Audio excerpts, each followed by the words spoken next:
Cuties అందరూ ఎలా ఉన్నారు? మేమైతే బాగున్నాము. సో ఇదైతే మాది చాలా స్పెషల్ దివాళీ అనమాట. సో నేనైతే మా ఇంటికి వెళ్ళి ఫస్ట్ దేవుడికి అయితే దీపం పెట్టుకున్నాం. అంతా బాగుండాలి, అందరూ బాగుండాలని చెప్పేసి. అండ్ నైవేద్యం అయితే నేనేం చేయలేదు, మమ్మీ చేసిస్తే అవన్నీ అలా దేవుడి దగ్గర అయితే పెట్టేశాము. హౌస్ అనేది మేము పూర్తిగా షిఫ్ట్ అవ్వలేదు కాబట్టి నా దగ్గర ఏమున్నాయి వాటితోనే నేనైతే ముగ్గు వేసుకున్నాను, జస్ట్ సింపుల్ గా.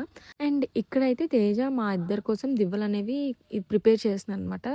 సో మాకు ఇదైతే ఉంది. ఎంతమందికి ఆచారం ఉందో కమెంట్స్లో అయితే చెప్పండి. సో మా మమ్మీ వాళ్ళైతే ఎదురు కర్రతో చేసేవారు, అండ్ తేజ వాళ్ళకి అయితే చిరుకు కర్రతో ఉందంట. So first Diwali after marriage, and అలానే ఫస్ట్ దివాళీ మా బేబీ పుట్టిన తర్వాత కూడా.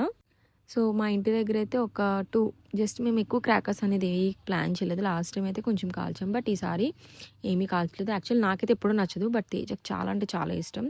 అలానే ఏమైనా ఎక్కువ కాల్చేస్తారంటే అది కూడా కాదు, బట్ ఇష్టం. దివాళీ అంటే ఎప్పుడో ఒకసారి వస్తుంది కాబట్టి చేసుకుంటే బాగుంటుంది అని అనుకున్నారు.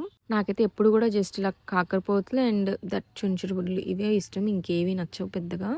అండ్ మీరు మీ దివాళీని ఎలా సెలబ్రేట్ చేసుకున్నారో చెప్పండి. అండ్ లాస్ట్లో అయితే మా పొట్టుడితో చిన్న వీడియో అయితే తీసుకున్నాము. మీరు మా పైన చూపిస్తున్న లవ్ అండ్ కేర్ కోసం థ్యాంక్ యూ సో మచ్. ఇంకా ఎవరైనా సబ్స్క్రైబ్ చేసుకోకపోతే ప్లీజ్ టు సబ్స్క్రైబ్.